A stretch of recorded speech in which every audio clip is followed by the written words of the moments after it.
You ask Tiger to solve. This deals with linear equations with one unknown. The final result is x equals 5. Let's solve it step by step.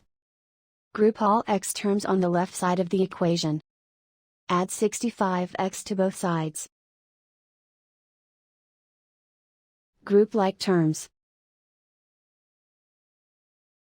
Simplify the arithmetic. Group like terms. Simplify the arithmetic. Group all constants on the right side of the equation. Subtract 450 from both sides. Simplify the arithmetic.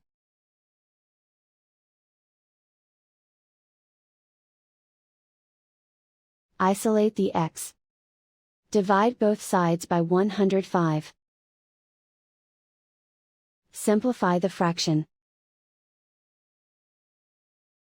Find the greatest common factor of the numerator and denominator. Factor out and cancel the greatest common factor. And so the final result is x equals 5.